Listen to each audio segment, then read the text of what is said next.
네, 한 해가 저물어가는 12월에도 격렬한 시사의 현장. 오늘 세 분과 함께하는 맘스 시사 시작하겠습니다. 어서 오십시오. 네, 안녕하세요. 네. 반갑습니다. 아, 예. 뭐 코로나거나 말거나 성탄절 분위기는 나더라고요. 아, 그래요? 네, 여기저기 뭐 노래도 나오고. 네. 팬데믹이라 그래서 마음만 계속 좀 그랬었거든요. 근데 네. 그래도 그나마 추리를 보니까 좀 낫다는. 네. 산타 걸 복장 있잖아요. 네. 그게 다 품절이거든요, 지금. 그러니까 구할 수가 없대요, 복장을. 아, 이제 아무래도 그걸 즐기고 SNS에도 올리고, 올리고. 또 집에서 그런 분위기를 내시려고 하는 분들이 많은 것 같아요. 그러니까 요즘에는 비대면이잖아요. 근데 오히려 대면이 비대면보다 얼굴 확인하기가 어려워서 비대면을 선호하시는 분들이 있더라고요. 그러니까 대면하면 무조건 마스크를 껴야 하잖아요. 맞아요. 그러니까 사실 여기밖에 안 보이기 때문에 정확하게 알 수가 없는데 비대면으로 이제 뭐 줌이나 이렇게 화상회의를 하면 얼굴을 확인할 수 있어서 제가 데이팅 앱에 대해서 20대 젊은이들한테 물어봤다가 참 별 얘기를 다 들었습니다. 그걸 네. 더 선호한다. 네, 왜냐하면 얼굴 확인이 안 된다는 거예요. 대면에서 만나도. 그래서 데이팅 앱을 하면 반드시 사진을 찍어서 올려야 하기 때문에 얼굴 잘 나. 물론 다른 사람 같긴 한데. 얼굴도 중요하지만 다른 곳들도 확인이 필요한데 네. 그 앱으로는 되게 제약이 많은데요. 그러니까 옛날 사람 오연애 씨. 나는 만져보고 네. 그런 거 느껴보고 아, 그렇게 그거는 얼굴 보고 난 다음에. 아, 1차적으로. 근데 그 전에 이제 조건들을 타임이. 쓰는 거예요.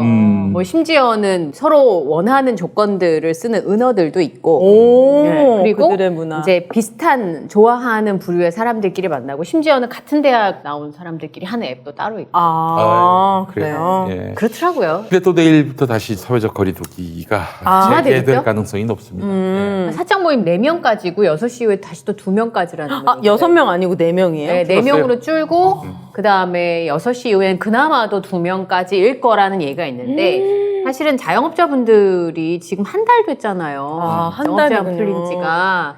그래서 어떨지 모르겠어요. 우리 이제 패친인 패친. 박정현님이 네. 방금 올린 글이 있는데 4시간 전에 올렸군요. 네. 신한카드 상생 소비지원금 지급액 확정 안내. 박정현 고객님 11월 카드 사용분에 대한 상생 소비지원금 지급이 확정됐습니다. 지급 금액 4,160원. 이건 뭐예요? 그랬더니 뭐라고 썼냐면 홍남기 지금 장난하자는 거지? 내가 세상에 돈 받고도 입에서 욕 나오기는 처음이다. 4,100원 왜 준 거예요? 아, 그게 상반기에 썼던 카드 금액보다 여름 지나고 제 기억이 맞다면 10월, 뭐 9월이었던 것 같아요. 카드 금액을 많이 초과한 금액에 얼마 이렇게 해서 주는 거예요. 카드 사용액을. 카드 사용 많이 하라는 거는 카드 업계에게 선물 주란 얘기인데 이게 지금 카드사에서 내보낸 건지 아니면 나라에서 한 건지 그러니까 모르겠어요. 소비를 촉진하겠다는 게 원래 목적이잖아요. 누구 이런 식으로 배부르자고 하면 안 하자는 됩니다. 이런 식으로 하면 안 돼요. 안 되지. 큰일 납니다. 게다가 또 이번에 뭐 10조를 푼다고 그러는데 보니까 그거 다 어디다 풀어요? 어떤 프로요? 그냥 나눠주는 게 아니라 빌리는 거예요. 대출로 그거는. 저금리 대출로 이자 하는 거야, 뭐 저금리 이런 대출. 거. 그러면 안 그래서 되죠. 그 달린 댓글은 남기야 그냥 죽자 이런 아, 그러니까. 글도 올라오고. 그러니까 지금 미국은요 어떻게 하냐면은 선행적으로 한 1억씩 풀어요. 그 자영업 사업장에다가 장사하지 마시고 이걸로 그냥 웬만하면 문 열지 마시고 그러라는 거예요. 그러니까 사실은 자영업자들은 코로나의 영향을 안 받죠. 근데 문제 제기하시는 분들은 거긴 달러 찍을 수 있는 나라고 우리나라 못 찍기 때문에 그렇게 하면 안 된다는데 어떻게 생각해요? 근데 우리나라가 지금 국가 부채가 40%대입니다. 네. 일본이 200%고 미국이 100%인 걸로 알고 있어요. 그러니까 OECD 기준 여력이 높지 있어. 않대요. 여력이 있다고. 아직까지는 그렇게 해줄 수 있는 여력이 그리고 있다. 또 이제 국민들한테 풀면 국민들이 그걸 뭐 딴 통장에 나라로 넣었으니까 빼돌리는 것도 소멸성 지역 화폐로 나눠준다면은 반드시 소비하게 돼 있어요. 그러면은 그게 풀어준 돈만큼 경기는 부양되고 그러면서 또 자영업자 소상공인들은 또 살 수가 있고 이게 작년 제가 봄부터 말고 닳도록 이걸 노래로 만들어야겠어요. 이게 그래요? 너무 많이 이걸 노래를 얘기해가지고 만드세요. 노래로 한번 만들어가지고 부르지는 마시고 만들기만 하세요. 부르기는 오윤혜 씨가 부르고 제가 그렇지. 부르겠습니다. 부르는 창력이 오히려 있어야 씨가 되니까. 부르고. 네. 가창력이 필요합니까? 아, 그럼요. 지역 가창력이. 화폐. 호소력 있게. 아니면 마음에 와서 다 해야 되거든. 네. 알겠습니다, 네. 여러분. 아니 이렇게 해야 하는 건데 네. 지금 너무 찔끔찔끔 푸는 정도가 아니라 이 위기 상황에서도 카드사 또 대형마트 이런 데만 지금 챙겨주고 있는 거예요. 아니 차라리 상생 신용지원금 저거 뭐 4,000원씩 이렇게 하지 말고 특정 지역에다 그냥 갖다 주면 좋겠어요. 차라리 저럴 거면 사실 4,000원 가지고 뭐 할 수 있어요? 마트에서 우리 뭐 카드사를 살 수 있어? 끼려고 하는지 모르겠어요. 왜 자꾸 카드사를 끼려고 하는지. 그 뭐 신용정보 이런 것 때문인가요? 아, 그게 아니라 편해서 그런가? 그 카드 여신업계에 무슨 단체가 있는데 그 카드 업계의 이익을 대변하는 단체가 있어요. 거기서 단체 대표가 기재부 출신이야. 주로 이제 그렇겠죠. 그 그죠? 기재부에서 일하신 분들이 은퇴해서 갈 만한 곳들에게 다 이득이 되게끔 지금 정책들이 나오고 있는 거예요. 그렇지. 지금 거리두기가 다시 강화되면 소상공인들이 죽어나잖아요. 죽어나는 거야. 그러면 이번에도 제대로 지원이 안 되면 아마 지금 이전까지는 보지 못했던 국민들의 반발이 있을 거라고 있어요. 생각합니다. 지금 참을 만큼 참았어요. 그 마포 사무실 앞에 목욕탕이 있어요. 제가 가끔씩 아침에 가서 목욕도 하고. 요즘도 목욕탕이 있어요? 목욕탕이 문 닫았어. 얼마 전에. 그러니까요. 아, 저희 동네에 있는 목욕탕도 문 닫았어요. 요구르트 먹으러 가기 참 좋았었는데. 딸 요새 귀해요, 목욕. 예. 문 닫은 데만. 어제 보니까 뉴스에 나온 거예요. 보통 이제 보상금을 자영업자 하시는 분들이 그래서 최소 100만 원은 주지 않겠나라고 생각을 했었다는 거예요. 네. 근데 이분은 10만 원 받았대요. 아니 100만 원을 받는다는데 뭐 매달 주는 것도 아니고 그러니까 일시적으로. 몇 분기에 한 번 줄까 말까인데 그마저도 아니고 10만 원. 아니, 100만 원으로 한 달에 임대료 내면 그거 다 끝나요. 그게 10만 원이 한 달치를 오해하신 거잖아요. 이게 석 달치 손실 보상금이 10만 원이에요. 너무 낭비야. 그냥 죽자. 죽어 그냥. 그러니까 제가 생각했을 때 뉴질랜드 뭐 물론 우리나라와 상황이 좀 다르긴 하지만 그러니까 의사분들도 그 얘기 하더라고요. 그냥 한 달 아예 그냥 세게 문을 닫고 한 달 임대료랑 지금 말씀하신 저 부분을 그냥 보상을 해주는 게 오히려 돈이 적게 들지 않겠냐. 그러니까. 뭐 이렇게 말씀하시기도 하는데 네. 저는 경제 전문가가 아니라서 모르겠습니다만 3만 3천 원으로는 보상이 안 된다는 거는 분명하게 아는 건데. 당연하죠. 경제 전문가가 아니어도 지금 나라가 돈을 풀 때라는 거는 모두가 다 알고 있어요. 그런데 왜 혼자서 무슨 자기가 경제부총리로 있을 때 얼마 이상 돈이 풀어서 부채가 늘어났다라는 그 오명을 쓰기 싫어서 지금 전 국민이 이렇게 희생당하고 있는 거예요. 그러니까요. 이거 문제가 좀 있어요. 네, 진짜. 그리고 뭐 이것도 그냥 주나요? 신청하는 과정도 얼마나 복잡해요. 그리고 그 탈락하시는 분들도 정말 많아요. 네. 그게 지난번에 재난지원금 탈락해 보니까 알겠더라고요. 기분이 엄청 심하게 나빠요. 네. 내가 뭘 그렇게 많이 벌었다고? 이영경 앵커님 지난주 방송에서 내가 사업을 망했었는데 그 당시 그 정권은 정말 기억도 하고 싶지 않다. 네. 다시는 찍지 않겠다라고 마음을 먹었다라는 분이 있었다고 하잖아요. 네. 이번에 소상공인들이 아무리 여당을 지지하는 사람들이었어도 이렇게 자기 완전 그 위기를 행계. 나몰라라 하는 행사. 이 정부에 과연 표를 줄 것인가. 그건 맞아요. 과연. 이걸 민주당은 알고 민주당이 좀 강하게 밀어붙였으면 좋겠어요. 나 이게 정말 지금 국민들한테 왜 꽁돈을 나눠주냐 이렇게 생각하면 안 됩니다. 거리마다 골목마다 다 이걸 쓰세요. 그렇죠. 또 백신 맞으라고 하면 다 맞고 그럼요. 이렇게 방역에 협조하는 국민들에게 감사하지 않습니까? 감사한 마음이 우선 하나 있어야 되고요. 그리고 이분들이 지금 이 방역으로 인해서 이렇게 저렇게 손해보는 게 얼마나 많아요. 불편함을 겪는 게 얼마나 많아요. 이래서 또 손실이 발생하지 않습니까? 이 손실을 또 보상해줘야 합니다. 그렇죠.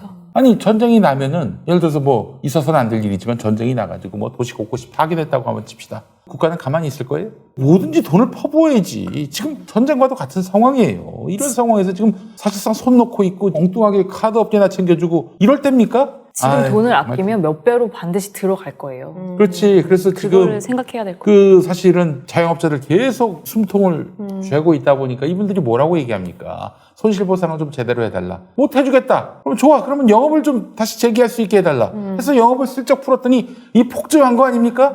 아니 그러면은 영업을 못하게 하고 싶다면 이렇게 통제 일변도로 가는 게 아니라 과감하게 돈을 풀어가지고 이분들이 그래 뭐 어려운 시기니까 우리가 문을 닫는 것이 나라를 위해서도 도움이 된다면 문 닫자. 대신 또 국가에서 이렇게 또 보상해 주니까 그렇게 가야지. 이거 일방적으로 희생하라. 당신들이 뒷감당해라. 이게 국가의 책무입니까? 국가의 할 일입니까 이게? 사실 이번엔 저는 자영업자분들 진짜 애국자인 것 같아요. 맞아요. 본인한테 아무것도 돌아오는 게 없는 상황이었음에도 불구하고 나란 일이니까 다 협조했잖아요. 내 주변 사람들이 힘들어지니까 라고 하면서 본인이 감수한 거잖아요. 근데 이번에 작년 올해 소득 감소를 보면 사실 소득을 많이 버시는 분들은 줄어든 사람이 별로 없어요. 네, 늘어든 사람이 더 많고 오히려 왜냐하면 그동안에 뭐 가상화폐나 주식 투자 이런 거에서 돈 버신 분들도 많으니까 근데 하위 계층에 있는 사람들은 그대로 돼도 힘든데 줄어드신 분들이 더 많고 많고 그래서 이제 지금 이만큼 참았으면 그에 대한 충분한 대책들을 좀 하다못해 돈을 빌려주는 은행도 돈을 엄청 많이 벌었잖아요. 맞아요. 작년 올해.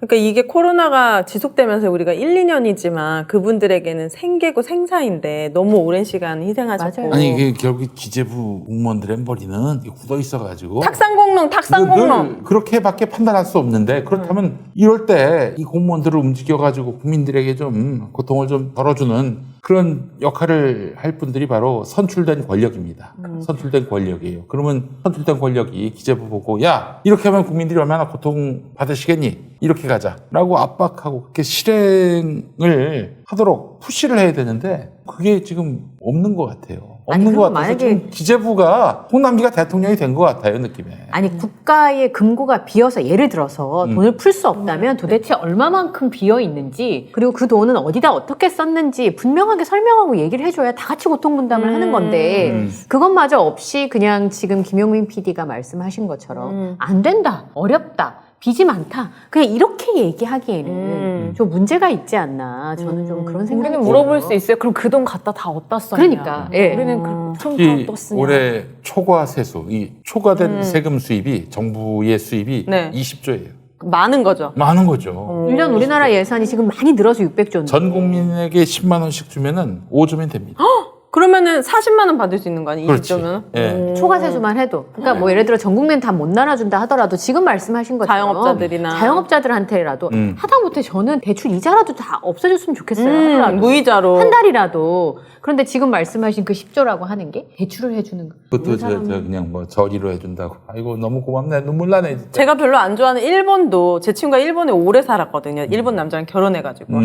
코로나가 갑자기 줄었잖아요. 근데 제가 궁금한 거예요. 하루에 10,000명씩 이러다가. 아 진짜 그건 미스테리하겠어요. 왜 이렇게 몇백 명씩 줄어서 제가 이제 물어봤어요. 그랬더니 사실 윤혜야 여기는 2년 동안 매달 몇백만 원씩 자영업자한테 보상을 해줘 나라에서. 그러니까 문을 닫는 거죠. 그러니까 더 이상 나라에서도 이게 너무 계속 나가는 돈이 많으니까 공식적인 코로나 확진자 수를 좀 줄여서 나가는 돈을 좀 줄이려고 하는 것 같다. 그래서 아 일본은 자영업자들한테 매달 몇백만 원씩 네. 다 준다고? 를 알면서 약간 되게 박탈감과 우리나라 국민들 자영업자들 얼마나 고생하고 있는지 그러니까 이분들이 너무 돈 없어서 비교되더라고요. 닫지를 못하는 분들도 있대요. 그러니까 폐업을 하고 네, 싶어도. 폐업도 돈이 들어가니까. 맞아요. 그러니까 이분들은 이달 버는 걸로 임대료 내고 생활비를 해야 되는 분들인데 그렇게 2년을 잡혔는데 그 사람들한테 또 빚을 싸게 주겠다라고 하는 건 뭐냐면 지금 이렇게 힘들었는데 미래에도 빚쟁이로 살아라. 그러니까요. 미래까지 저장 잡히게 하는 거예요. 그러니까 그걸 알고서 지금 대출 이자 조금 싸게 준다고 하는 게 문제가 아니라 일본처럼 실질적인 지원이 있어야 돼요. 근데 또 가보면 그 대출마저도 아무나 안 해줘요. 그렇죠. 저는 저런 자금 이렇게 나와가지고 실제로 필요하신 분들이 받는 걸 못 봤어요. 은행 가면 다 신용점수 좋은 사람들 주지 낮은 사람 주나요? 근데 어려운 사람은 신용점수가 낮은 사람들이잖아요. 안 당해보면 몰라요. 안 당해보면. 자 오늘은 제가 한번 소개하기보다는 네. 역시 그 전문인이신 네. 그렇죠. 이현정 앵커께서 아, 저요? 소개해 주시겠습니까? 빵 저는 주소. 오윤혜 씨를 기대하고 미니 있었어요. 크루아상. 아, 예. 네. 예. 추운 겨울 고소하고 달콤한 빵 굽는 냄새만큼 힐링되는 거 없을 겁니다. 저 들어오는데 빵 냄새. 아 너무 좋아요. 힐링됩니다 바로. 네, 맞아요. 집에 있는 시간이 좀 길어지니까 요즘에 배달 음식도 지치나 봐요, 사람들이. 맞아요. 그래서 밀키트나 직접 해 먹을 수 있는 것들을 많이 구입을 하신다고 하더라고요. 빵준서의 미니 크루아상 생지로 집에서 힐링을 좀 받아보시기 그러니까 이 바랍니다. 상태로 오는 게 아니라 생지로 온다는 거죠. 그쵸? 맞아요. 그러니까 빵주서의 크루아상 생지는 첫째, 오랜 연구로 완성한 4종류의 밀가루의 절묘한 블렌딩으로 바삭함과 촉촉함의 차원이 다릅니다. 오윤혜 씨 어때요? 이건 진짜 한 번만 드셔보신 분은 없어요. 이게 계속 먹게 돼. 짱이야. 네. 이 진짜 너무 맛있고 겉바 속촉. 여기다가 이제 소세지를 집어넣으면 최고의 소세지 빵이 될 것 같아요. 아, 그러니까 겉은 바삭하고 안은 촉촉하게 만든다는 게 이게 진짜 이게 기술이거든요. 쉽지 않아요. 그다음에 둘째, 대한민국 제과 명장 박준서 베이커리에서 20년 동안 키워온 여기 중요해요. 천연 발효종 르방을 사용해서 아이고. 맛도 좋지만 소화가 잘 된다. 맞아요. 네, 아이들이 먹기 때문에 이거 발효가 어떻게 되느냐 굉장히 중요한 부분이거든요. 셋째, 빵준서의 크루아상은 최고급 버터만을 사용합니다. 아, 빵준서 크루아상의 부드러움과 고소함은 바로 최고급 재료에서부터 시작이 되죠. 넷째, 모양부터가 다릅니다. 공장형 대량 생산이 아니요. 이게 약간 자갈 같아요. 생기고 싶은 대로 생겼어요. 그러니까 수제라서 똑같이 생긴 게 아니라 다양한 모양새를 가지고 있는데 그게 바로 수제로 만들었다라는 걸 증명하고 있습니다. 그리고 이게 급속 냉동된 크루아상 생지여서 트레이에 이제 맞아요. 담아도 안 엉겨 붙는다. 맞아요. 이게 굉장히 어렵거든요. 그래서 예쁘게 홈베이킹 하는 게 가능하시다는 건데요. 조리는 간단합니다. 집에 있는 에어프라이어에다 170도로 15분. 가정용 오븐에는 190도로 20분이면 완성이 되고요. 굽기 전에 한 10분에서 20분 정도 해동시켜서 구워서 드시면 더욱 맛있습니다. 네. 아침에 그 옥수수숲, 감자숲, 양송이숲 이렇게 아유. 다 넣고 요거랑 같이 찍어 먹으면 아유 그냥 겨울에도 너무너무 맞아요. 맛있을 것 같아요. 왜 저건 빼십니까? 소고기 스프. 아, 소고기 그런 스프. 것도 있어요? 전 단호박습을 아. 너무 좋아해가지고. 양송이 있어. 아, 그러니까요. 이거 안에 시럽도 들어있거든요. 이거 한 팩 사시면 조그맣게 시럽이 또 들어있어요. 그래서 그 위에 살짝 뿌려서 아. 드시면 진짜 달콤하고 바삭합니다. 단풍나무 시럽 같은 그런 거 다 네, 건져가지고. 메이플 시럽. 아, 이게 먹는 방법이 한 1000배까지일 거예요. 아마. 아, 생지는 반죽 상태를 얘기합니다. 생지가 뭐냐고 물어보셔가지고 그냥 얼려서 그거를 오븐 하얗게. 네, 하얗게 반죽 상태의 생이에요. 생 밀가루. 그거를 이제 오븐이나 에어프라이기에 넣으셔가지고 드시면 빵 가게 온 것 같은 네. 아이, 맛을 근데 느낄 수 요즘에 있습니다. 큰 대형마트에 가서 빵을 사시면 한 달이 지나도 곰팡이가 안 생깁니다. 맞아요. 방부제 때문에.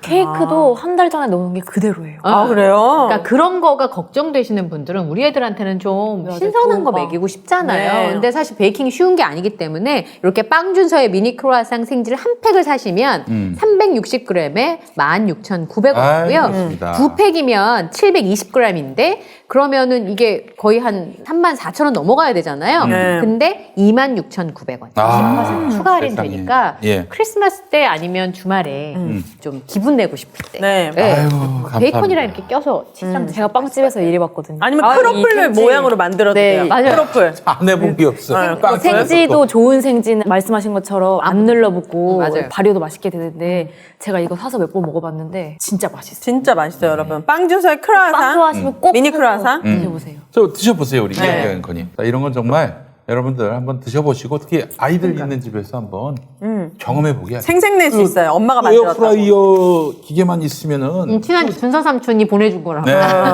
우리 집이 빵집이 되는 거예요. 맞아요. 예, 냄새 얼마나 진짜 좋아요. 그러니까. 이거 구웠구나. 제과점 빵 구워내는 제과점 가면 얼마나 기분이 좋습니까? 맞아요. 네, 그래요.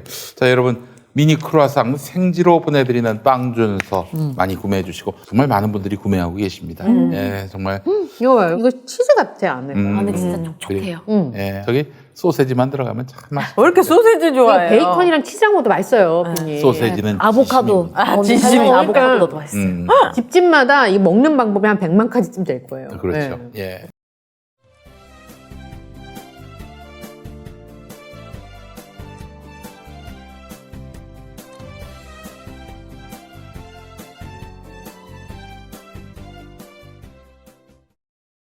자, 오늘 또 네, 이야기 오늘. 본격적으로 나눠봤으면 좋겠는데, 네. 아유, 저희 효녀. 프로그램에 효녀가 있습니다. 효녀가 있어요. 예. 신청이. 네. 예, 그래요. 이 조회수 안 나온다고 맘쓰시사 약간 이거 문 닫아야 되나 우리 고민했는데 고민을 맨날 했어요, 집에 김용민 TV의 효녀가 되었습니다, 네, 여러분. 그렇습니다. 이게 다 우리 신민정 평론가님 덕분에. 공양미 상백석에. 제 덕분이어야 될 텐데요. 아, 그 경력 위조도 이미 우리 몇 주 전에 하나씩 맞아요. 팩트 체크했는데 요즘 언론에 나오는 거예요. 네. 그러니까 어디 가서 방송하기도 너무 좋고. 너무 잘 알아. 심의전 평론가한테 1대1 과외받아가지고. 네. 제가 이분은 근데 공부해도 다 알 수가 없는 분입니다. 양파 같은 까덕하다. 매일같이 열심히 공부해도 이분을 차마 따라갈 수가 없는. 아, 네. 목사님이 논문 쓰게 생겼어요. 지금.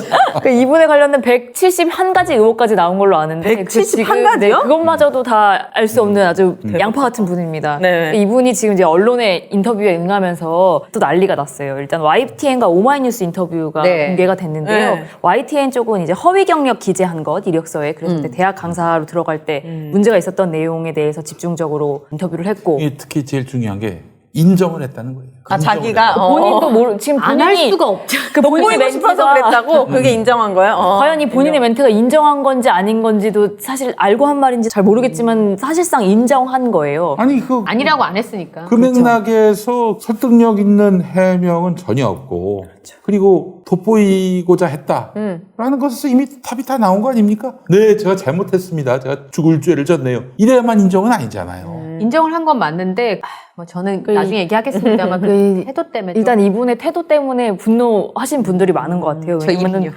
돋보이려고 한 욕심이었고 그것도 네. 죄라면 죄다라면서 그리고 그 강사 경력 한 줄 한 줄이 뭐가 그렇게 중요하냐라는 식의 말들이 있었어요. 별것도 그런 뉘앙스가 아닌 건데. 가장 이제 기분이 나빴고 네. 그리고 윤석열 후보가 부분적으로는 모르겠지만 전체적으로는 허위가 아니다라는 이런 말도 안 되는 소리를 했어요. 부분적으로는 잘 모르겠지만 전체적으로는 허위가 아니다 라는 이 해명이 있어서 또 2차로 분노하고 네. 근데 지금 아직 공개 안 된 인터뷰 내용들이 더 있다고 해서 이제 그 내용들을 좀 찾아와 봤는데 그 부분들도 충격적입니다. 네. 일단은 YTN이 보도한 허위 경력이 네. 어떤 내용인지를 약간 살펴볼게요. 먼저 2007년에 수원여자대학교에 제출한 교수초빙 지원서가 첫 번째로 문제가 되고 있는 부분은 내가 한국게임산업협회 기획팀 기획이사로 재직했었다라고 경력사항에 적었는데 이 경력이 허위인 것으로 드러났어요. 아, 그래요? 2002년부터 2005년 3월까지 3년 동안 짧지 않은 기간 동안 여기서 내가 기획이사로 있었다라고 했는데 알고 봤더니 이 한국게임산업협회는 2004년 6월에 생긴 단체예요. 2002년부터 2005년에 근무했다고 했는데 네. 2004년에 생긴 단체에서 2002년에 근무를 했다는 근무했다고 거. 그럼 거짓말 한 거죠. 설립했다는 건가? 설립자라는 거예요, 자기가? 아니 그런 설립은 또 2000 이런 또 신박한 그런 건가? 설립자일 수도 있잖아, 본인이. 그러니까 그건 아니에요? 그렇게 핑계를 대줬으면 또 다른 이슈가 됐겠는데 네. 이분은 기간을 내가 뭐 착각한 것 같다라고 하셨어요. 근데 일단 이분은 뭐 김영만 회장 때 내가 일했다라고 하는데 이 김영만 회장은 2005년 4월에 취임한 회장이고 본인이 일한 기간이라고 써낸 건 2002년 3월부터 2005년 3월이에요. 그러니까 이 김영만 회장하고는 겹친 적이 없는 거고 이 김영만 회장 입장을 들어보니까 김건희에 대한 기억이 없다. 아, 성형 그런 적 전 없다. 아니에요? 그때는. 라고 하는 딴 거죠. 사람이 그때 완전. 성형 전이라 못 알아보는. 성형 못 알아볼 수 있어. 성형을 해서 못 알아보는 거야. 맨날 봤는데 다른 사람이. 협회 관계자들도 그렇고 뭐 4명에서 10명 사이 일했기 때문에 몰랐을 수 없다라고 분명히 말하는 걸 보니까 또 국민의힘 쪽은 기간을 착각했을 것이다라고 얘기하는데 사실 이 서류를 쓴 때가 2006년이에요. 그러면 내가 작년까지 일한 기록을 적는데 이거를 뭐 기간을 착각했다? 그럴 수 없죠. 아니 저는 여기 반론이 있는데 재직증명서잖아요. 네. 재직증명서는 어디서 떼어주는 거 아니에요? 그 회사에서 떼주는 거잖아요. 근데 재직증명서를 떼었는데 협회는 2004년에 만들어졌는데 2002년부터 2005년까지 재직증명서가 나왔다는 거. 아이고, 그럼 경력증명서여야 되는 거 아니야? 재직은 아니 계속 재직증명서라도 그건 공식 문서잖아요. 근무 사실 확인서라던가 뭐 그런 것들 뗄 수 있는데 그러니까 지금 이게 위조냐 허위 아니, 경력 누가 기재냐 가짜로 만든 그 거 아니에요? 단체가 그 후에 생겼고, 근데 김건희 씨가 내놓은 경력증명서에는 그 단체가 생기기도 전부터 저는- 이랬다라고 나왔다면 도장 거지. 찍잖아요. 이게 도장을 찍잖아요. 네. 재직증명서는 네. 공식 직인을 찍는데 그 회사에 그죠? 그럼 이건 제가 봤을 때 누가 만들어도 재직증명서 직인이야 뭐 조작하기 나름이지. 뭐 어려워요. 착각이 아니라 이거는 만든 거 의도적으로 아니에요? 가라로. 그러니까 이게 사문서 위조냐 아니냐 이런 얘기들이 있는데요. 일단 네. 문서 위조 같은 경우는 그 문서를 작성할 만한 권한이 있는 사람이 문서를 허위로 작성했을 때 이거는 이제 사문서 위조로 볼 수 있고요. 이거 범죄잖아요. 그렇죠. 이력서의 경우는 자기가 쓸 권한이 있기 때문에 이력서에 거짓 들어갔다고 해서 사문서 위조로 넣을 수는 없는데 네. 말씀하신 것처럼 재직증명서 또는 근무사실 확인서 같은 걸 띄워줬는데 이 단체 협회에 도장이 들어갔다라고 한다면 이 직책과 기관에 대해서 이 협회가 거짓으로 기재해서 발급해 준 거거나 아니면 그죠. 본인이 이걸 좀 위조했거나 그렇죠 되는 거죠. 여기에 근데 당시 일했던 분과 그 도장이 있기 때문에 이건 이제 확인할 수 있을 것 같아요. 이건 진짜 추가로 누가 이제 도장을 확인이 찍어줬는지를 네, 찾아야 반드시 필요할 것 같고 네. 만약에 협회에서 그 증명서를 만들어 줬답니까? 아니요 거기서는 만들어준 적이 왜냐면 있어요? 우리가 생기기 전에 기간에 우리 단체가 생기기도 전에 있던 그거기 때문에 확인할 수가 없다라는 이야기를 했어요. 자료가 없다. 그리고 김건희 씨는 YTN과의 인터뷰에서 재직증명서를 위조한 건 아니라고 아주 강력하게 그 얘기는 하더라고요. 왜냐면 위조한 사문서 건 위조가 되면 심각해지거든요. 예. 그래서 그걸 강조해서 얘기하는 것 같아요. 그렇다면 아니 그 김건희 말을 신뢰할 수 있는 또 다른 증언으로 받아들이는 게 아니라 이 사람은 지금 범죄 의심이 가는 사람 아닙니까? 그 사람은 배제를 해야지 우리가 진실을 판단할 때는. 증거를 내놓고 그러니까 얘기하는 거짓으로 협회가 기재해서 발급해 준 것인지 아니면 이분이 직접 위조를 한 것인지 이거에 대해서는 더 확실하게 확인이 필요할 것 같아요. 저는 결론을 내렸습니다. 이 김건희 말은 믿을 수가 없어요. 신뢰할 수 없는 말이기 때문에 일단 김건희 말은 재척시키고 다른 사람들의 증언을 토대로 진실을 찾아가야 한다고 봅니다. 오늘 왜 이렇게 전투력이 상승해서 배고파요? 응? 공복이에요? 예. 오늘 약간 전투력이 있는데. 내가 아까 바카스를 2병 먹어가지고 그러니까. 좀 환각 상태예요. 좀 이렇게 캄다운돼. 오늘만 살 거 아니잖아요, 우리. 환각은 아니고 갔을 시 환각은 아니고 공복인가? 환각 말고 무슨 표현이 있었지? 카페인. 각성함. 각성하신 상태. 각성 상태예요 지금. 환각 상태 우리 다 잡혀가는 거예요. 김건희 믿을 수 없다. 이분 뭐라고 하셨냐면 또 게임산업협회 같은 건물에 있으면서 협회 관계자들과 친하게 지냈고 그래서 이들을 자신이 몸담았던 학교 특강에 부르기도 했었다 자기가. 그러니까 지금 게임산업협회에서 재직했다고 증명서를 내놓고서 이게 문제가 되니까 허위 경력 아니냐 위조 아니냐라고 하니까 위조는 아닌데 이 사람들이라고 친하게는 지냈다라고 얘기를 하는 거예요. 그러니까 뭔 소리인지 정말 아무도 모릅니다. 뭔 소리입니까? 아, 재밌다. 근데 내가 수상 경력도 문제가 생겼는데 수상 경력은 뭐냐? 일단 네. 수상 경력 이 한 이력서에만 들어간 수상 경력 3개가 문제예요. 하나는 2004년에 자기가 서울 국제만화 애니메이션 페스티벌에서 대상을 수상했다고 오. 기재했는데 네. 주최 측에 확인해 보니까 네. 김명신 또는 김건희 이름으로 응모된 출품작 자체가 없고 대상이라고 썼잖아요. 솔직히 입상도 아니고 대상을 그렇죠. 어떻게 거죠? 그런데 여러 명으로 이게 출품하는 경우가 있다고 하더라도 이름을 다 줄줄이 기재하기 때문에 이건 반드시 이름이 확인이 되는데 김명신 씨나 출품한 적도 김건희 없고. 씨 이름으로 관련해서는 이름을 줄리라는 이름도 없대요? 줄리도 없다. 그 이름이 아니잖아요. 아, 그래요? 네. 그거 확실하게. 줄리는 이 협회 측에서 아무리 그래도 그렇지. 왜요? 저희 유흥업소 때 썼던 이름을 이런 모르죠. 공식무대에서도 주얼리 쓴다는 게. 아니면 주얼리. 배운 건 써먹어야 돼. 주얼리. 심평론가님한테. 용디의 새로운 도전 썬데이 용인 8090 세대를 위한 라떼 월드를 열다 썬데이 용인 사건과 실화 화제의 인물 음악과 영화 모든 장르를 총망라한 썬데이 용인 9월 5일 팟빵에서 공개됩니다. 썬데이 용인 아이고 이거 구독해달라는 말을 깜빡했네. 썬데이 영민 구독 썬데이 구독 부탁드립니다. 이분 또 2004년에 대한민국 애니메이션 대상 특별상 수상했다고 기재하셨는데 이 해당 경연은 개인이 수상하는 게 아니라 출품 업체 업체가 수상하는 방식이라서 네. 본인이 뭔가 받은 것처럼 이름을 쓸 수 없는 상이라는 게 문제예요. 당시 출품 업체의 대표가 하는 말로는 김 씨가 회사 이사로 재직한 건 맞는데 출품 제작을 마친 뒤에 들어왔기 때문에 이 제작 과정에서 김 씨의 역할이 거의 없었다. 그러니까 이거는 이분이 자기 이름을 써서 상을 받았다고 한 건 아닌 거죠. 그리고 또 부풀린 게 있는데 이런 식으로 한 건 더 상에 대해서도 부풀려서 자기가 받은 것처럼 기재했는데 알고 봤더니 어떤 역할이었는지 딱히 알 수 없는 이런 건이 또 있다는 거예요.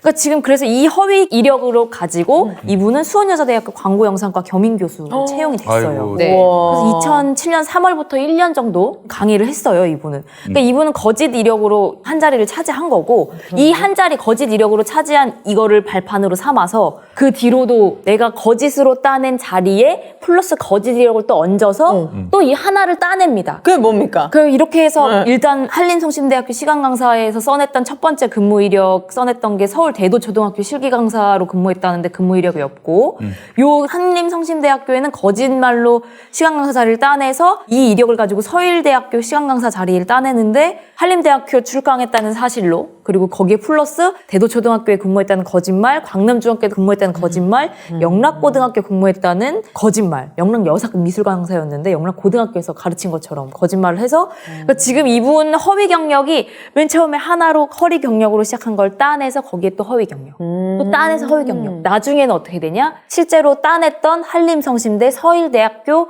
수원여자대학 이렇게 따낸 것만 가지고 나중에는 이력서를 쓰는 거죠. 그러니까 초반에는 거짓 허위 경력이 많아요. 근데 나중으로 갈수록 거짓 허위 경력이 없어요. 왜? 거짓말로 따낸 것만 적어내니까. 그러니까 이분은 기초 처음 첫 계단을 걸을 때부터 거짓말로 첫 번째 계단을 올라갔고 그 거짓말로 얻은 계단에다가 또 거짓말로 올라갔고 그 나중에 내 능력으로 했다라고 하지만 첫 번째, 두 번째, 세 번째, 네 번째 계단에 처음 계단은 다 거짓말이었던 거예요. 그런 게 다 통했으니까 거기까지. 이분 또 2004년에 대한민국 애니메이션 대상 특별상 수상했다고 기재하셨는데 이 해당 경연은 개인이 수상하는 게 아니라 출품 업체 업체가 수상하는 방식이라서 네. 본인이 뭔가 받은 것처럼 이름을 쓸 수 없는 상이라는 게 문제예요. 당시 출품 업체의 대표가 하는 말로는 김 씨가 회사 이사로 재직한 건 맞는데 출품 제작을 마친 뒤에 들어왔기 때문에 이 제작 과정에서 김 씨의 역할이 거의 없었다. 그러니까 이거는 이분이 자기 이름을 써서 상을 받았다고 한 건 아닌 거죠. 그리고 또 부풀린 게 있는데 이런 식으로 한 건 더 상에 대해서도 부풀려서 자기가 받은 것처럼 기재했는데 알고 봤더니 어떤 역할이었는지 딱히 알 수 없는 이런 건이 또 있다는 거예요. 그러니까 지금 그래서 이 허위 이력으로 가지고 이분은 수원여자대학교 광고영상과 겸임 교수로 채용이 됐어요. 아이고. 네. 와. 그래서 2007년 3월부터 1년 정도 강의를 했어요, 이분은. 그러니까 이분은 거짓 이력으로 한 자리를 차지한 거고, 이 한 자리 거짓 이력으로 차지한 이거를 발판으로 삼아서 그 뒤로도 내가 거짓으로 따낸 자리에 플러스 거짓 이력을 또 얹어서 또 이 하나를 따냅니다. 그게 뭡니까? 그 이렇게 해서 일단 한림성심대학교 시간 강사에서 써냈던 첫 번째 근무 이력 써냈던 게 서울 대도초등학교 실기 강사로 근무했다는데 근무 이력이 없고 요 한림성심대학교에는 거짓말로 시간 강사 자리를 따내서 이 이력을 가지고 서일대학교 시간 강사 자리를 따내는데 한림대학교 출강했다는 사실로 그리고 거기에 플러스 대도초등학교에 근무했다는 거짓말, 광남중학교에 근무했다는 거짓말, 영락고등학교 근무했다는 거짓말, 영락여사미술 강사였는데 영락고등학교에서 가르친 것처럼 거짓말을 해서 그러니까 지금 이분 허위 경력이 맨 처음에 하나로 허위 경력으로 시작한 걸 따내서 거기에 또 허위 경력, 또 따내서 허위 경력. 나중에는 어떻게 되냐? 실제로 따냈던 한림성심대, 서일대학교, 수원여자대학 이렇게 따낸 것만 가지고 나중에는 이력서를 쓰는 거죠. 그러니까 초반에는 거짓 허위 경력이 많아요. 근데 나중으로 갈수록 거짓 허위 경력이 없어요. 왜? 거짓말로 따낸 것만 적어내니까. 그러니까 이분은 기초 처음 첫 계단을 걸을 때부터 거짓말로 첫 번째 계단을 올라갔고 그 거짓말로 얻은 계단에다가 또 거짓말로 올라갔고 그 나중에 내 능력으로 했다라고 하지만 첫 번째, 두 번째, 세 번째, 네 번째 계단에 처음 계단은 다 거짓말이었던 거예요. 그런 게 다 통했으니까 거기까지 온 거잖아요. 그렇죠. 대단하네. 그러니까 이게 너무 지금 신기해. 통했다는 게 너무 매직이야. 신기해요. 지금 두 분 시간 강사나 이 저는 대학 6년 동안 강의 했거든요, 시간 강사를. 그게 얼마나 여기 증인 계시네. 그쵸. 오늘 진짜 5, 6군데를 돌아야지 생계가 유지될 만큼 시간 강사들이 정말 열악하고 그 경력 하나를 써내는 게 끝나는 게 아니라 그걸 증빙해야 돼요. 20년 전에 없어진 엔터테인먼트 회사 대표님한테 막 정말 아쉬운 소리 해가면서 막 10년 전에 했던 뮤지컬 그거 없어졌는데 그 대표한테 막 그래서 다 받아내서 경력 증빙을 한 거거든요. 그러셨구나. 이제 저는 이직할 때마다 나올 때 경력증명서를 다시 떼어갖고 나와요. 왜냐하면 이직하고 나서 다시 가서 떼어달라고 할 수가 없으니까 네. 어디 공식 행사 초청을 할 때 증빙을 하라고 하는 곳이 있어요. 그러면 회사를 옮겼는데 저 사장님 죄송한데 경력증 이럴 수가 없어. 진짜 아쉬운 소리 하게 강사들이 되고. 이렇게 열악하게 그리고 서류 준비 많이 하시는 엄청 많이 사실 하잖아요. 이런 사람들 때문에 그렇게 아주 디테일한 서류까지 다 내라고 하는 거거든요. 네. 서류 준비하다가 시간 강사 자리 마련하는 며칠 사람들은 걸려요. 그렇죠. 근데 이거에 관해서 윤석열 후보가 뭐라고 했냐면 이제 막 기자들이 계속 질문을 하니까 가다가 멈춰가지고 아니 그건 내가 하나 물어볼게 라고 하면서 이야기를 시작한 거죠. 막 권성동 의원 막 말리고 그러는데 완전 지금 열 받은 사람이 거예요. 아니에요. 그러면서 아니 어디 가까운 사람 중에 대학 관계자 있으면 한번 물어봐라. 시간 강사 어떻게 채용하는지. 여기 물어보도록 하겠습니다. 수행하던 참모들이 만류하는데도 막 이래요. 무슨 교수 채용하는데 시간 강사라는 거는 말이야. 전공 이런 거 봐서 공개 채용하는 게 아니에요. 막 이러면서 무슨 석사 과정 있다, 박사 과정 있다 이러면 뭐 그냥 얘기하는 거야. 공채가 아닙니다. 시간 강사는 겸임 교수라는 건 시간 강사예요. 그냥 채용 비리 이러는데 이런 거 뭐 자료 보고 뽑는 게 아닙니다. 그러니까 현실을 좀 잘 보시라고요. 이제 그래요. 드디어 만약 시간 그렇다고 강사분들. 칩시다. 네. 그 말이 100% 맞는다고 치면은 경력을 위조된다는 겁니까? 그러니까. 100번 양보해서 그래. 이런 이야기를 듣는다고 어이가 해도 없네. 일단은 잘못한 거에 대해서 뭐가 문제인지를 이분들이 몰라요. 그러네. 제가 제일 궁금한 게 그건 게 오늘 이제 그 얘기를 한 거잖아요. 우선 겸임 교수와 시간 강사는 하늘과 땅 차이고요. 그렇죠. 그건 초등학교 1학년과 중학생하고의 차이만큼이나 차이가 많이 납니다.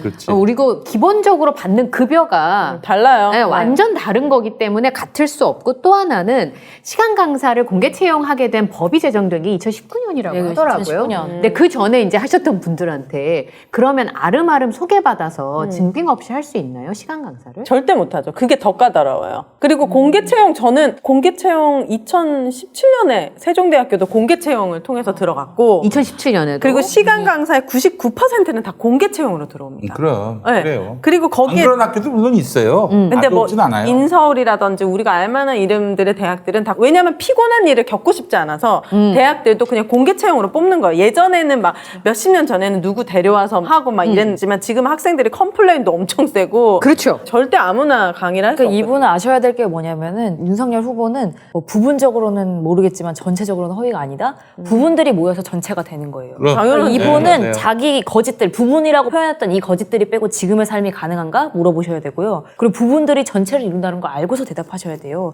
지금 뭐가 문제인지를 이 두 부부만, 이 부부만 인식을 못하고 있어요. 심지어 수행비서들도, 수행하는 사람들도 말리려고 하는데 뭐가 문제야. 뭐 그냥 안에 이렇게 아름아름 있다고 하면 뽑는 건데 일단 이분은 시간 강사와 겸임 교수 차이도 모른다면 이분은 대통령 나오시면 안 됩니다. 네. 그리고 시간 강사들의 현실을 몰라요. 뭐 오마이뉴스에 지금 제가 시간 강사입니다 하면서 글이 올라와서 너무 기가 막혀가지고. 네, 아침부터 기운이 빠진다고 얘기하시는데 이분은 갈수록 정말 대통령을 하지 말아야 되는 후보로도 나오지 말아야 될 이유가 많아서. 근데 윤석열 후보 아버님 대학 교수님 아니셨어요?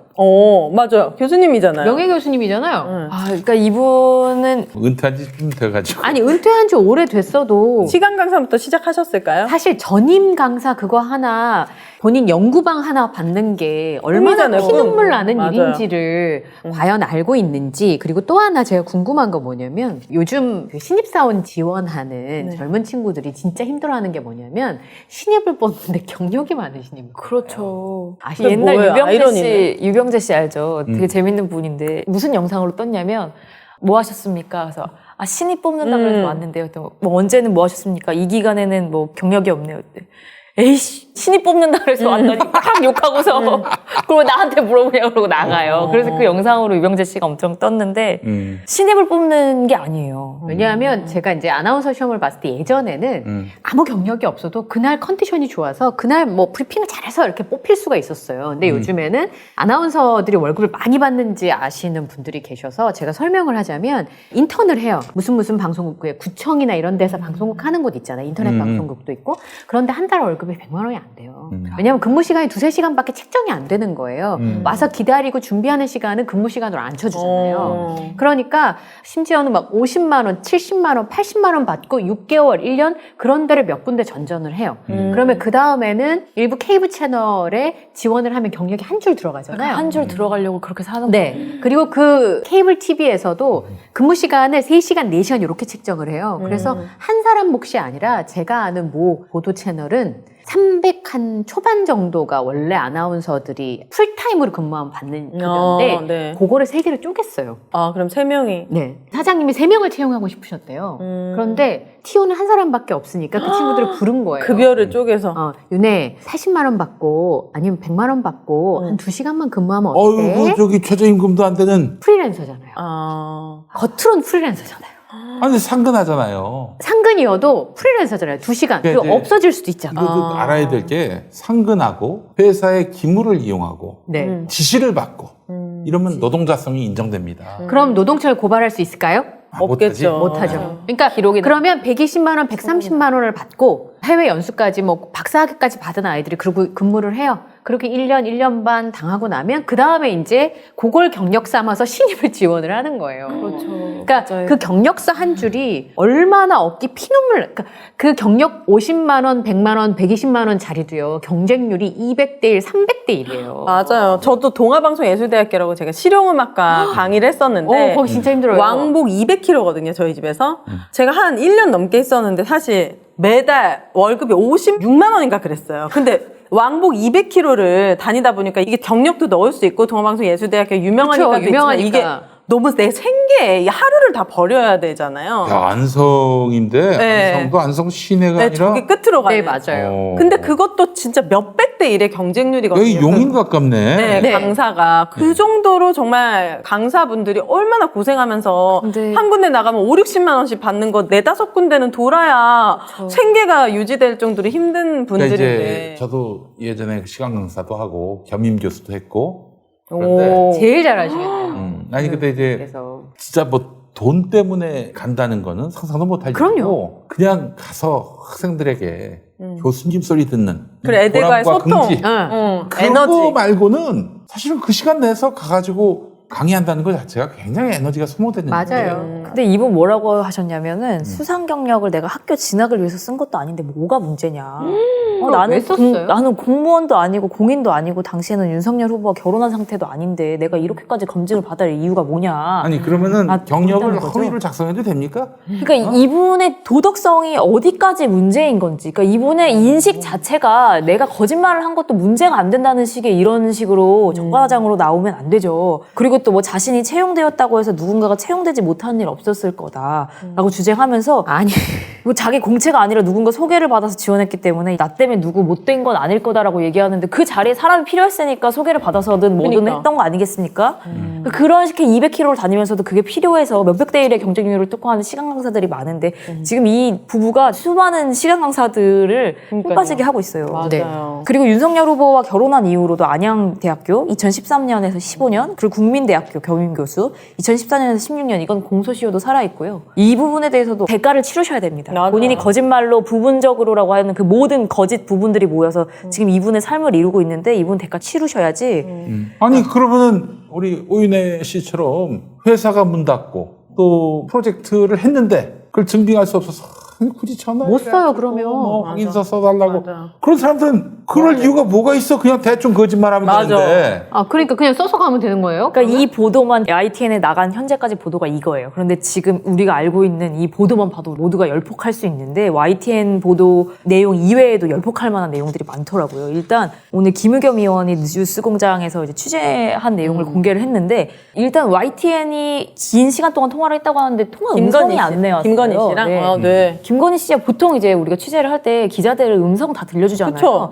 본인들이 취재한 게 확실하다라는 걸 보여주기 위해서도 이렇게 영향력 있는 분 같은 경우에는 반드시 그 음성을 일부라도 들려주게 네. 돼 있는데 못하게 했을 거예요. 왜냐하면 예전에는 공인이잖아요. 그리고 내가 당사자가 통화했으니까 보통은 음성 공개를 했는데 어느 순간부터인가 당사자가 동의하지 않고 동의하지 않은 음성이 나가면 다 책임을 지게 돼 있어요. 아. 그래서 육성이 안 나와서 왜 육성이 안 나올까라고 생각을 했는데 일단 오마이뉴스가 YTN보다 먼저 통화했다고 해요. 통화에서 좀 화기애애하게 뭐 줄리아 아니었다, 100% 입증할 수 있다 뭐 이런 얘기들을 했다고 하고 또 이 오마이뉴스 기자와는 통화하면서 몇 년생이세요? 그랬대요. 그래서 오마이뉴스 기자가 난 70년생이다라고 하니까 그러면 오빠네요. 여동생처럼 대해주세요. 이렇게 얘기를 타격감이 했다. 좋으시네. 그러면서 제가 청와대 들어가면 가장 먼저 초대해서 식사 대접해드릴게요. 이미 영부인 됐네. 라고 여기 했다는 거예요. 지금 어머나.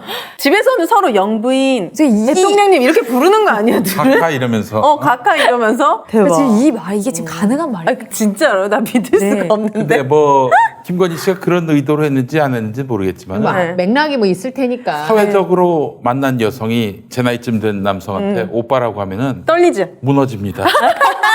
그래요?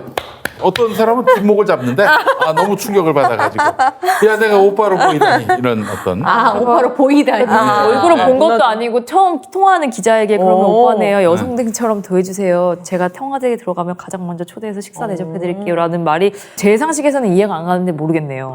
근데 지금 YTN 같은 경우는 이 허위 경력과 관련해서 집요하게 이제 기자가 물어볼 수밖에 없는 건이기도 하고 그래서 이제 그쵸? 분위기가 안 좋았던 모양이에요. 네. 예민한 사항을 파고드니까 그랬더니 뭐 당신도 털면 안 나올 것 같냐 라는 식으로 얘기를 했다는 거예요. 이건 협박이죠. 기자에게. 나 영부인한테 지금 협박하는 거지 지금 약간 이런 느낌인데. 그러니까 이제 지금 이 사람은 지금 상태가 보니까 네. 진실의 권위, 진실의 무게에 대해서 별 관심이 없는 사람이에요. 왜 그러냐면은 검사 부인으로 오래 살다 보니 또 그동안 계속해서 남을 기망하면서 살아오다 보니 진실이란 없다. 진실은 가공하기 나름이다. 얼마든지 은폐할 수 있다. 이런 사고에 젖어 있는 거예요. 그런 사람들 많습니다. 그런 사람들이 심하면 리플리 증후군까지 가는 거예요. 우리가 가짜뉴스에 계속 노출되면 그게 어느 순간 진짜처럼 믿잖아요. 이분도 네. 자기의 허언증이 쌓여서 이게 진실로 믿는 것 같아요. 그렇지. 그리고 당신 우리 남편이 누군지 아느냐. 대통령 되면 너희는 그냥 끝나는 거야. 너도 털면 뭐 안 나올 것 같아? 조국도 털었는데 저 표창장 나왔잖아. 그러니까 실제로 이런 말이 있었다고 하면 YTN은 이게 지금 뭐 내부에서도 얘기하고 있겠지만 이런 내용이 있었다면 공개해야죠. 추가 보도해야죠. 만약 실제로 이런 당신도 털면 안 나올 거거든요라는 말을 했다면 이 부분은 추가 공개가 필요하다고 생각하고 YTN이 관련해서 이제 아마 또 공개가 되지 않을까 뭐 내부적으로 회의를 하고 있다고 하는데 좀 이 부분 지켜봐야 될 것 아니 같고요. 이제 아마 틀림없이 협박했다면은 너희 방송사 뭐 우리 남편이 집고 나면 그냥 큰일 날 줄 알아라. 사실은 진짜 깡이 있으면 그것까지 다 깝니다. 우리 방송사를 억압한 거 이건 언론 탄압 아닙니까? 그렇죠. 어? 언론 탄압 예고도 언론 탄압이에요. 잠시 후 안양스마트 금기념 특별세를 시작하겠습니다. 저희의 첫 번째 프로모션 자율주행 셔틀입니다.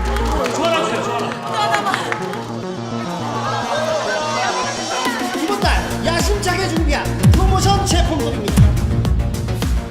모두 무료로 제공해드리겠습니다. 렛츠고! 그러니까 사실은 제가 YTN 기사를 보면서 두 가지 생각이 떠올랐거든요. 그동안의 학력 위조와 관련돼서 논문도 지난번에 얘기하셨잖아요. 근데 사실 논문 표절 같은 경우는 보통 사람이 보면 잘 몰라요. 저처럼 논문을 써본 적이 없는 사람은 뭐 어디까지 하면 베낀 거고 어디까지 잘 모를 수 있잖아요. 네. 제가 아까 오윤혜 씨 노래가 마음에 와 닿아야 된다고 얘기를 했는데 논문 표절은 와 닿질 않아요. 근데 어제 YTN 기사를 보면서 무슨 생각했냐면 가장 쉽게 파고들 수 있는 부분을 정확하게 증명되는 부분만 먼저 터뜨렸구나라는 그렇죠. 느낌이 들었어요. 왜냐하면 협회가 없었는데 재직증명서가 나왔으면 뭐 더 얘기할 필요가 없는 거잖아요.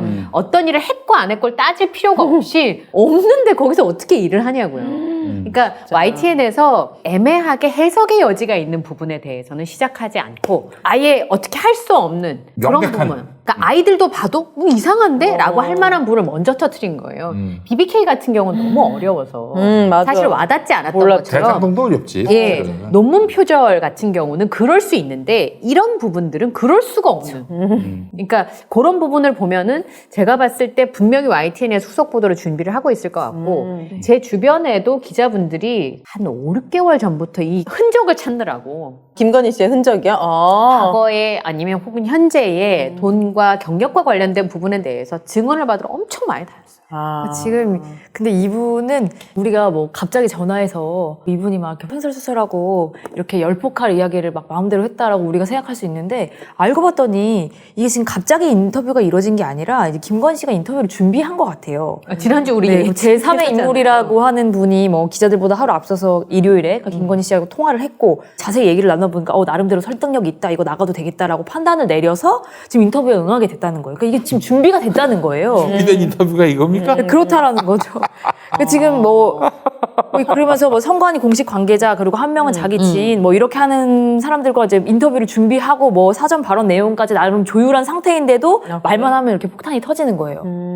앞으로 또 이제 이분의 어떤 준비돼서 나온다고 하더라도 방금과 같은 시간 강사들 정말 이 땅에 진짜 200km씩 타고 다니면서 겨우겨우 생계를 유지하고 한 줄 적으려고 그렇게 애쓰는 분들을 기만하는 말을 그리고 취준생들 누가 이 이야기를 거짓 허위 경력을 내놓고 그게 뭐가 문제냐. 아니 우리 다들 이제 대학까지 다녀오신 분들인데 어떻습니까? 시간 강사 선생님들이 더 잘 가르치나요? 아니면은 이른바 저 정년까지 보장된 교수님들이 잘 가르치던가요? 제가 대학에서 느꼈을 때 솔직히 제가 대학 다닐 때는 누가 시간 강사고 몰라요. 누가 전임 다 교수님들 교수님이야. 몰라 다 다닐 때. 교수님이죠. 그리고 지금도 오히려 이제 강의 평가라는 걸 아주 철저하게 하기 맞아요. 때문에 시간 강사 분들은 내년에 보장이 안 되기 맞아요. 때문에 엄청 열정적으로 합니다. 네. 그 강의 평가가 제가 너무 배웠던 좋은 수업들도 다 어떤 시간 강사 선생님들 1, 2학년 때는 잘 모르는데 3, 4학년쯤 되면 열심히 하시는 분들 강의 계획서 다 지키시는 분들 그리고 학생들한테 애정이 있는 분들 네. 다 정규 교수가 아니시죠. 맞아요. 전 강의 평가 진짜 항상 만점 맞았거든요. 아 진짜? 저 진짜 성실하고 열심히 했고 그 이유는 제가 너무 애들이 좋아했어요. 그리고 너무 되게 재밌고 좋은 선생님이다. 근데 이게 너무 절실했고 그땐 저한테 생계였으니까요. 그렇지. 근데 이런 것들을 그러니까 쓰려면 제대로라도 쓰던지 그렇죠. 그러니까 속이려면 제대로라도 속이던지 이렇게 속였다는 거는 얼마나 진짜 성실하고 정직하게 사는 사람들이 우스워 보이고 자기는 맞아요. 이렇게 살아도 되는 삶을 살았다는 거니까 보통의 성실한 사람들을 기만하는 인생을 살았어요. 우리 저 김건희 씨한테 얘기해 드리겠습니다. 김건희 씨는 지금 억울할 거예요. 왜요? 나의 인생이 그 조금 속인 건데 너무 송두리째 부정당하는 거에 대해서 억울할 거라고. 이런 사람들은 되게 자기가 뭔 잘못을 했는지 몰라요. 그러니까요. 한 수년 지나야 지나면 내가- 알까요? 어? 다시 태어나도 나는 모를 것 같은데. 아마 운이 안 좋았다. 그치. 그거 내가 치밀하지 못했구나. 지금 최순실 씨는 알고 있을까요? 그분이 뭐 지금 이 책을 썼다는 국면에서 얘기도. 우리 김건희 씨에게 맞춤형으로 조언해드리자면 네. 남편 보고 사퇴하라고 하십시오. 그게 바로 우리 김건희 씨가 이 참 더러운 꼴을 안 보는 유일한 길입니다. 사퇴한다고 근데 그 죄가 없어지는 건 아니잖아요. 벌 받을 건 벌 받아야죠. 거의 언론에 이제 관심은 덜 받겠지. 네. 벌 받지 못할 것 같아요. 사문서 위조랑 업무방해죄가 공소시효가 7년이래요. 네, 맞아요. 그러니까 앞에 아까 지금 신민정 평론가가 얘기하신 거가 2002년, 2003년, 2006년 그러니까 7년 더하기 해도 뭐 대부분의 경력들은 처벌을 안 받고 넘어갈 것 같고 최근 몇 건만 이제 공소시효 안에 아마 들어와 있을 텐데 그건 뭐 어떻게 대응할지는 모르겠습니다만 이런 부분들을 다 이분이 오마이뉴스와 인터뷰에서 내가 언제 등판해야 할지 알려달라. 나 자신 있으니까. 이렇게 말씀을 하셨다고 해요. 사실 등판해야 될 문제 많죠.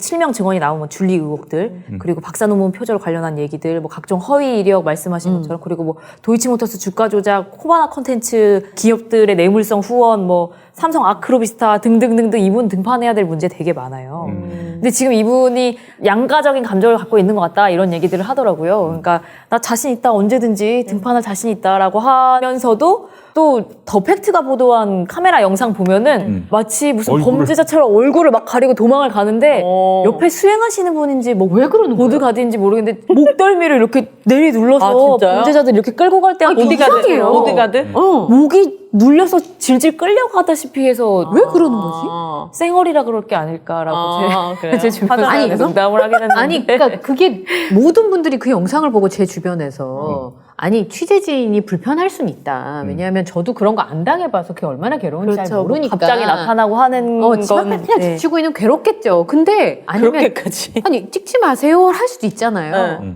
근데 물어보는데 아예 얼굴을 벗고 이렇게 옆에 있는 사람이 목을 꺾는 것처럼 이렇게 왜 그렇게까지 하느냐. 김건희가 아니었다고 얘기할 수 있는 거 아니에요? 얼굴이 안 나가면은? 그럴 수가 없어요. 그럴 수는 없는 것이고 이미 그래요? 앞에서 촬영한 게 있거든. 왜냐면 코바나 컨텐츠 가리기 전에 맞아요. 촬영한 게 있고 혹시 이게 아닐까? 이게 설득력 있는 얘기 같아요. 유일하게 뭡니까? 사실인지 사실인지 아닌지는 모르겠습니다만은 천공수 스승께서 얼굴을 드러내지 마라. 그러면 가장 설득력이 그분 아직도 하세요? 활동을 유튜브? 얼굴을 드러내지 마라. 얼굴 유명해졌을 드러내면 수도 있어요. 재수 없다. 복이 떠난다. 그래서 가린 게 아닌가? 그거 그런데 말고는 해석할 길이 아니 없어. 이해가 안 되는 그런데 거예요. 그 영상이 지금 조회수가 엄청나거든요. 135만이었어요. 그러니까 아, 100만이 넘어갔어요? 네, 100만 넘어. 그 영상 사실 이 영상이 정말 타격이 클 것 같아요. 뭐 그렇게 구린 게 많길래 저러고 도망가라고 생각하시는 분들이 많죠. 영부인이. 그래서 오늘 보니까 연합뉴스가 네. 촬영을 했는데 오늘 모습을 드러냈잖아요. 네, 오늘 작정하고 웃음을 드러내셨어요. 아, 그래요? 그래서 드디어 뭐 다른 사진을 볼 수 있는 겁니까? 연합뉴스 기자가 이제 허위 이력과 관련해서 청년들의 분노 여론이 있는데 사과 의향이 있냐라고 물으니까 뭐 국민 여러분께 심려를 끼쳐드린 점에 대해서 사과 의향이 있다라고 하면서 풀 메이크업으로 이 단장하고. 마스크를 코 반쯤 덮은 얼굴로 등장하셨어요. 어제의 영상을 가리기 위해서는 오늘 나오는 게 맞죠. 이제 사실은 우리 뉴스, 특히 영상 뉴스 같은 경우에는 최신 사진을 내잖아요. 네. 그러니까 어제 이런 거는 오래가. 방송에서 회자되기 전에 그렇죠. 새로운 걸 업데이트해가지고 그게 돌게끔 만들려고 한 것 같아요. 근데 그 전에 게 나가죠. 제가 PD면 그 전에 거 편집. 이러고 나면 이게 나가지. 아 당연하죠 그거는. 그건 뭐 당연한 거. 그러니까 여러분 또 새로 나온 사진 너무 주목하지 마시고요. 아, 네. 내가 봤을 때 연출된 사진 같아. 그러니까 카메라가 뻗치기 하고 있는데 뻗치기 하는 가운데 나오기도 전에 플래시가 터졌어. 뭐야 이건 다 짜고 한 거지. 그러니까 사실은 제가 지난번에 제 지인 얘기 드렸잖아요. 본인이 공정거래위원회 가다 보니까 그런 판단을 하게 된 것처럼 네. 사실은 정치적인 거 잘 모르잖아요. 저도 잘 모르고. 네. 그런데 그런 모습을 보고 결정하는 거예요. 그렇지. 그 안철수가 왜 다시는 못 듣는 줄 아십니까? 왜요? 도망가서 그래요. 언제 도망갔어요? 옛날에 미국 갔다고 미국 했죠. 여러 번 갔잖아요. 미국 간다고 해놓고 이제 국내에 없는 줄 알았는데 아 거기 사무실에 빌딩에서 모습이 보인 거야. 만났잖아요. 그래가지고 기자가 안철수 대표님 하니까 이 양반이 비상계단으로 도망가는 맞아. 거예요. 맞아, 또 쫓아가서 촬영을 하는 거야. 근데 막 도망가는 거야. 이걸로 나는 안철수가 끝났다고 봐요. 더 이상 정치적 회생의 길이 없다. 그래. 무슨 말을 해도 그 장면만 떠오르죠. 저 못 봤는데 찾아봐야겠다. 어떤 잘못을 했던지 간에 어떤 태도를 보여주느냐 되게 중요하거든요. 저희 딸이 저한테 거짓말 했을 때 거짓말해서 그 자체를 막 야단치는 것보다 속이려고 했다는 의도 때문에 엄마들이 야단치는 거잖아요. 그러니까 국민들한테 똑같다고 생각이 돼요. 근데 잘못했고 거짓말했는데 얼마 전에 2달 전에 잘못한 걸 어느 날 밤에 저한테 고백하는 거예요. 10살짜리가. 근데 웃겨 죽겠는 거예요. 애는 막 눈물을 그렁그렁해서 엄마 내가 잘못했고 이랬는데 웃겨가지고 용서를 해줄 건데 이게 참느라고. 근데 솔직하게 얘기를 하면 또 그렇게 하지 마. 그럴 수 없는데 그냥 이 태도들이 오히려 훨씬 더 마이너스가 크지 않았나. 돋보이려고 한 죄가 아니라 명백하게 범죄 행위잖아요. 맞아요.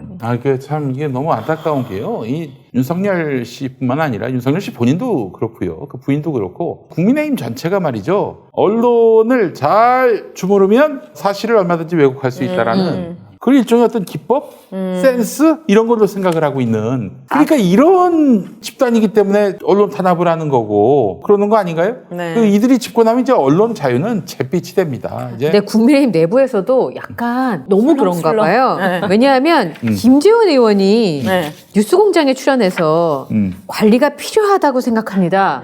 이렇게 얘기했을 때는 말은 감정적인 관리가 필요하다는 의미지만 김재원 의원의 평소 성향을 제가 조금 엿봐서 안다고 하는데 이 정도 멘트 나왔으면 낭패다 싶은 거예요. 그 내부에서도 굉장히 충격을 많이 받았을 것이고 네, 전 그렇게 생각해요. 그래서 오늘 김건희 씨의 그 액션은 내부 회의 결과 이렇게 하시죠, 사모님. 그렇게 해서 실행에 옮긴 것이지 김건희 씨가 갑자기 하루 사이에 생각이 바뀌고 대우각성을 해가지고 나와서 무슨 사과할 의향이 있다. 그건 아니겠죠, 당연히. 아니죠. 예, 사과를 한다면 걔한테 할 겁니다. 토리. 예, 토리한테 할 거예요.